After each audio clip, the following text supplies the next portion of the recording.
If you're anything like me, you probably saw this video. I can save you. Install Linux. And 4.5 million other people saw that. God damn. And if you're anything like me, you also saw this video. Hello guys and gals, me Mutahar. And after seeing those two people, you got inspired to install Linux.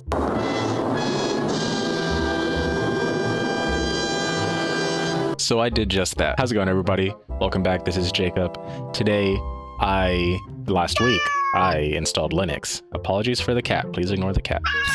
I installed Linux onto my laptop and my computer. Hello, everybody. It's been like 6 hours since the last thing that you just saw. Damn! Which was like 10 seconds ago. Or 1 second ago. Where was I? After trying to work with Linux for about a week, here's my thoughts. I started up just like a normal way that you would start up a Windows computer or Windows new boot system is, you know, you get the flash drive, you stick it in your computer, you run the computer through that flash drive, and then it starts up all that stuff, blah, blah, blah, blah.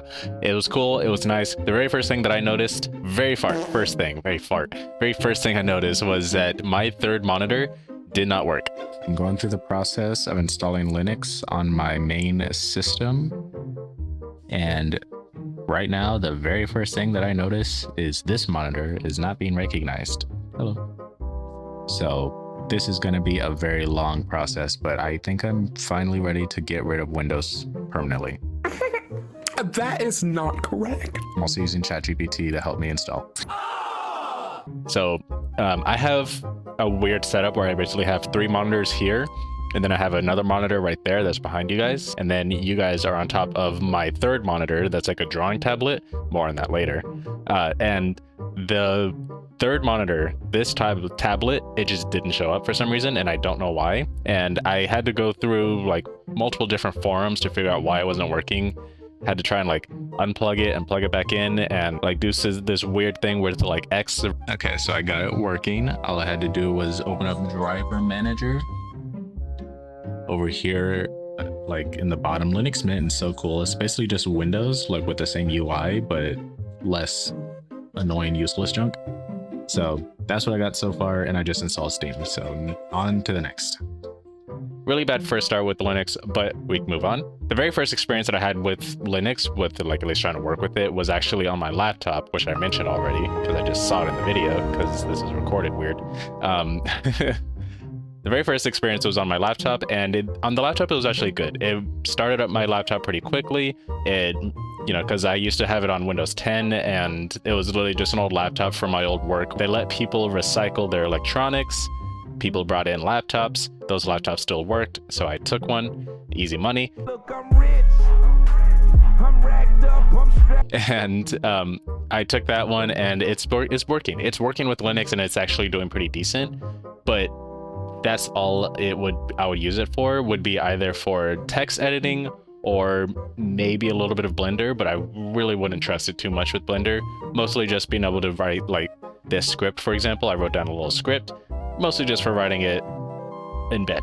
That's all I'm going to be using this laptop for, probably nothing else. I tried installing a few of my basic things that I know I'm going to need for, you know, content creation or just like my usual work, which was OBS and a Blender, and I wanted to see if I could launch games through Steam. And in my case, I launched RuneScape Dragon Wilds. Surprisingly enough, I didn't think it was actually going to launch. That was crazy.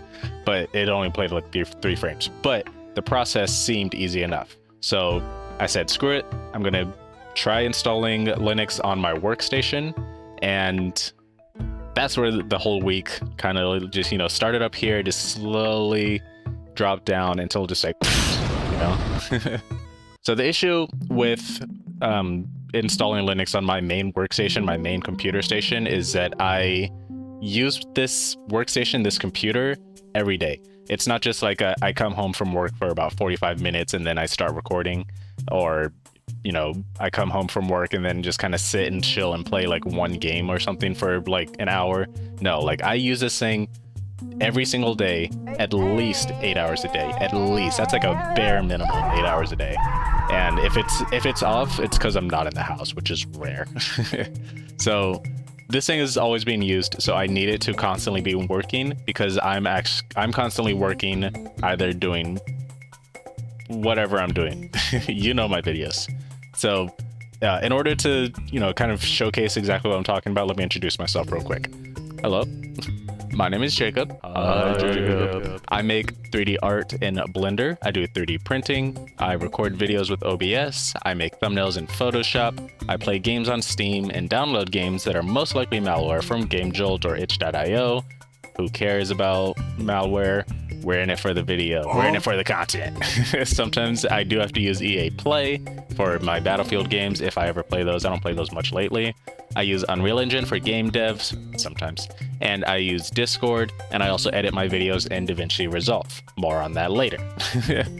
So from a rough idea, that's kind of what I use kind of on a daily basis. So first off, just installing Linux, and I use Linux Mint, by the way, because I feel like that's the most Windows style of Linux that isn't just Microsoft Windows, I used Linux Mint. I believe it's like Cinnamon 22, I think that's what it's called. The first thing about it is that I had to do what's called dual booting, which is essentially where it's like you have Windows as an operating system on your computer, and you also have Linux as an operating system. And every time you start up your computer, you can choose between Linux or Mint, whichever one you want. And I had this as my setup, and you'll notice that I'm using past tense, and it's because I really needed to make sure that if something wasn't working or something didn't work properly in Linux, that I could just quickly switch over to Windows and get it working again. Because again, this is my workstation. I need this to work at least every day. It was a lot more work than just, wipe everything, go to Linux 100%, First thing that was scary about it was that when I was installing Linux, it actually said that partition 4 dev SDH number unit obstacle SDH4 is going to be wiped or formatted, so make sure there's nothing on it. This can't be undone. And I'm just like, what the heck is partition number 4 SDH dev unit?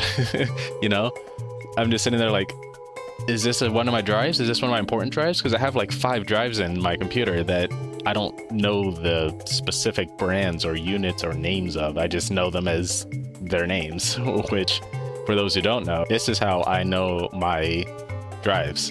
I know it as Aw Heck Bruv, Vidya Games, Heckin' Lit Fam, Nibba Drive, It's a Tera, It's Half a Tera, Seagate Portable Drive, and Penis. And this is one that was like randomly made. This is how I know my drives. I don't know them by anything else. I don't know them by like their brand name. I don't know them by size. I guess It's a Tera and It's Half a Tera, yeah, but I don't know them that well. I know them by their names. I don't know them by Seagate or West Black Diamond or Kingston or Black Monkeys or whatever.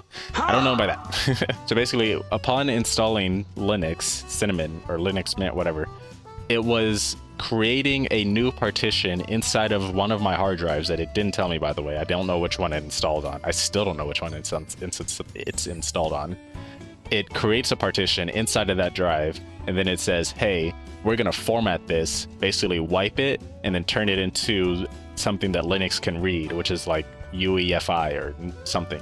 It's a different format of a hard drive that's not in TFS. More on that later. And the issue with that is that I didn't know what that meant. So I spent 30 minutes canceling the installation, looking up what that meant by switching back to Windows, and then learning about it, seeing that that's normal. So then I went back and eventually, reinstalled it. So installed Linux. Cool. First off, we're going to go from left to right on my taskbar down here at the bottom, and just with the main programs that I use. Steam sucks. It's good. It's great. But it sucks. Because with Steam, majority of games are meant for Windows, and some can run with Mac. Very, very few can run with Linux, which is fine, but I'm on Linux. So what I have to do, I have to install this different third-party program that you can install with Linux called Wine. And through Wine, it's basically like a little cheat code that tells Linux to look like Windows, so that Steam can think that Linux is Windows, so that then you can install this Steam game as if it's Windows. And that seems fine. That works on my laptop because, like I said, it was just the laptop. Completely wiped, completely empty, just Linux. The issue with this is that my games are installed on multiple different hard drives that I already have installed in my computer, that I did not wipe. So when I installed Linux on here and I tried to locate the games for Steam that I already have installed so that I didn't have to reinstall them like 4 times on a different hard drive, it doesn't recognize these types of hard drives, which are called NTFS style of hard drive, because remember, Linux works on, I think, UEFI. I don't know if these are the exact terms, but this is essentially what I was experiencing. NTFS doesn't work. It can't recognize games on the NTFS drive, so I have to run this long series of code that was very confusing and only kind of worked to get my games to be recognized as a physical as a game for Linux to like launch and then run. And the issue with it is that while it worked briefly, it didn't stay working. And it's something that I have to do for every single game. So it's not just, hey, tell RuneScape Dragon Wilds to pretend that it's Windows or something to run properly, right? It's find the Steam ID, find the user ID, find the game ID, find like 4 different IDs for each game that you want to work, and make sure that it do some script, write a whole script for each game that tells Linux to run the game as if you're a Windows computer or something. I really didn't understand what it was. That's another issue that I have with Linux. But I had to write this code and write this script for every single game that I wanted to run. And then if it ran, great. But the issue is that if I restarted the computer, it didn't remember that code. So if I restarted the computer, try to play the game again, nothing would happen. It would just say launching. Please wait. Please wait. Please wait. And hit play to play again. And it just, nothing happened. And it was so infuriating. I just spent 4 hours learning how to freaking launch this Steam game because I didn't do some random line of code that told my computer to launch this line of code every single time it starts up. Excuse my cat. Every single time it starts up that that I want it to do this, action of telling Linux to look like a Windows computer or something. So I have to deal with that, which theoretically could be fine, but it's like one of those things where you have to do it for every single thing that you want to do. And then after that, you have to make sure that it stays happening permanently. And if you ever happen to wipe your hard drive for some reason, then it's just gone forever and you have to do it all over again, which is just like, I understand it's Linux and I understand it's meant for tinkering, but that is so ridiculous. That's not something for a main workstation. That's something for a laptop. It was cool to install though. I will say that. It's cool to install things on Linux because it's literally just type in sudo apt install Steam. And then obviously it's not going to work here, but it would like search the repositories of, I guess, like a built-in library of all the programs. And it just like starts automatically downloading everything. Bam, you got Steam. And then if you want to open Steam, you just type in Steam and then bam, it opens up Steam. And it was cool. It was cool having that little experience. Definitely not worth the whole hassle of trying to get to that point though. The next was Discord. Discord was fine. You tried to launch it and then it said, oh wait, there's an update. Do you want to install? And then it's like, okay, fine. And then it's just like, oh, missing packages, upgrade these packages. And I'm just like, how do you upgrade packages? So I hit upgrade or something, and it's just like, not recognized as a real program or a real command. Try again. And it's like, okay, sudo upgrade, because sudo is like super user do, basically like run as administrator. Okay, here's your list of upgradable apps.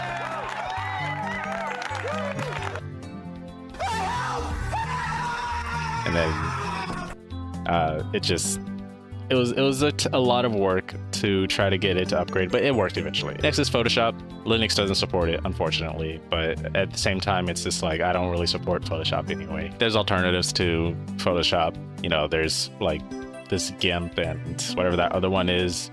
They're all kind of bad in my opinion. I'm never going to use those because I don't like them, but you could use those if you want, or you could use this thing called Pewdiepie. That's what I use personally. It's like Photoshop, but it's inside the browser, and it's actually really good. I honestly recommend it just because of how like really similar to Photoshop it is. So if you see here, I can literally just like, I have my image open, I can hit B to bring up the brush, and then just select a layer, and then you draw on it, and then if I wanted to fill, I hit G. DaVinci Resolve. Oh my gosh, DaVinci Resolve. This was awful.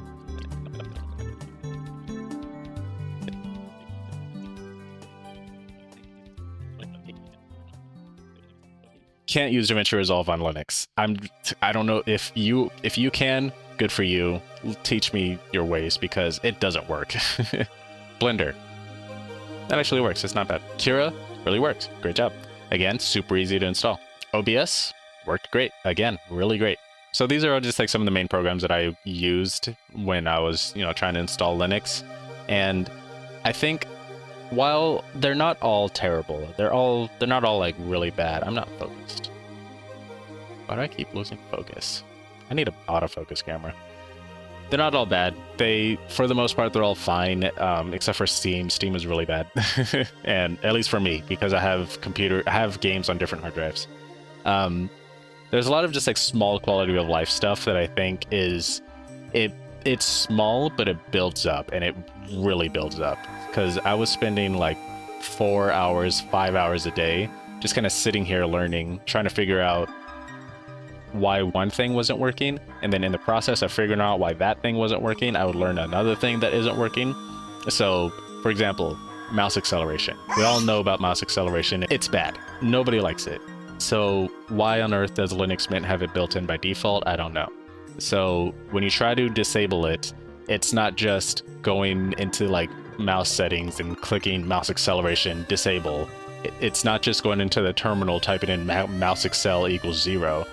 No, you have to create so much. You have to find your input for the mouse. You have to find your ID for the mouse. You have to open up some weird text editor program like called Nano or Nino or something.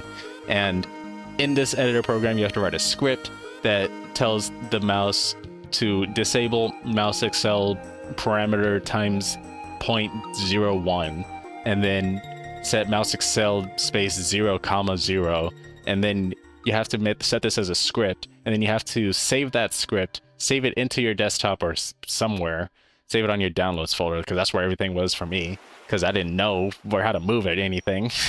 And you had to save all that, and then you had to tell your computer every single time, not your computer, you had to tell Linux. You had to tell Linux every single time you start up the computer that you want to run this script, so that every single time you start up the script, it disables mouse acceleration, which if you closed the tutorial early, like I did, then you didn't realize that, and then when you restarted the computer, mouse acceleration was back. So you had to rewatch that whole tutorial again because you forgot what you did.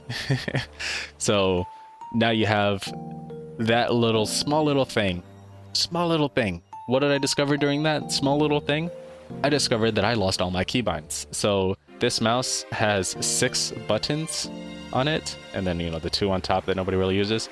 And these 6 buttons were all completely useless when I was in Linux, because for some reason it just like doesn't even recognize the mouse as mouse buttons.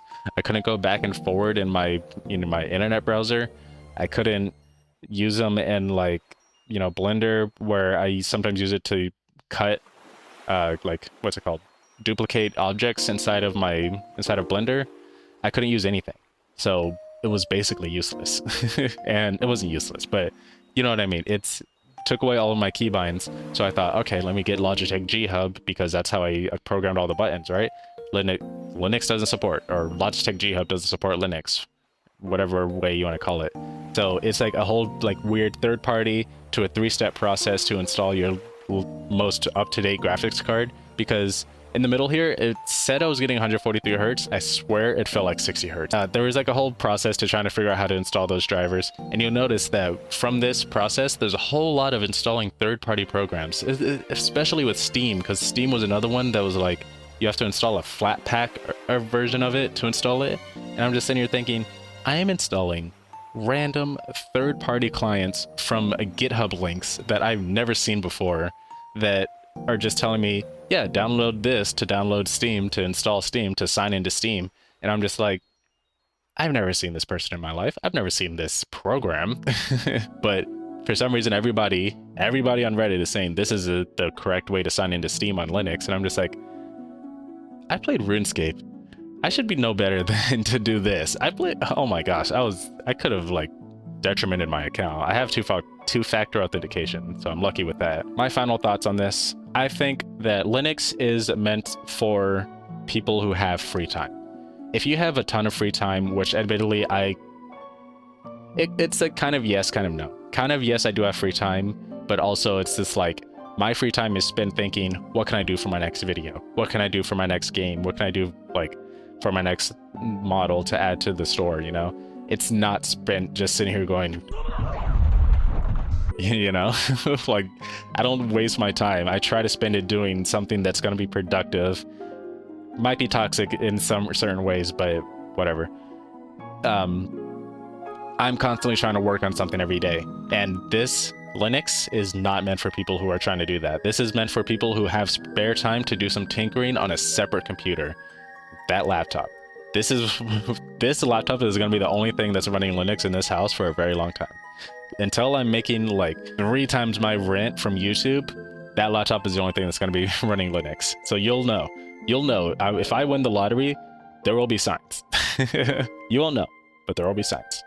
I would love to learn Linux, and while I really do appreciate people like Pewdiepie and Mutahar trying to like make Linux more available, more, you know, easily widespread, and getting the notice out there that it's doable. Mutahar has a tech background, I think, maybe, and Pewdiepie, let's be real, he can breathe and record it for 10 minutes and he'll make $10,000 from that video alone. So I don't know if they're the exact right people to promote it, but I know that there are people out there who are able to get this running and like are really happy with it. And but like, another thing is, I'm trying to be a lot. I'm trying to be a content creator, I'm trying to be a 3D artist, I'm trying to be a 3D printer, I'm trying to be a game dev, I'm trying to be like a YouTube editor, a thumbnail artist, a gamer. I'm trying to be like all of these different things, and it's just not feasible for me to try to get all these programs working in less than like a year. If I had a year of extra free time to spend on this, yeah, I would definitely go for it. But given the fact that I haven't uploaded a video in 5 days, probably going to be 6 days by the time this video gets uploaded, I feel terrible. So I want to get this video up. That's my thoughts on Linux. I hope you have a better experience than I did, because I think Linux could be really cool. But other than that, I wanted to share what a realistic experience with Linux, a Linux experience is, and just kind of show like what you might go through if you were to try to go for it yourself. But other than that, thank you all so much for watching. Hope you have a good rest of your day, evening, or night. This has been Jaakeup, and I'll see you in the next episode of whatever I'm doing. I kind of like these types of videos. I hope it comes out good.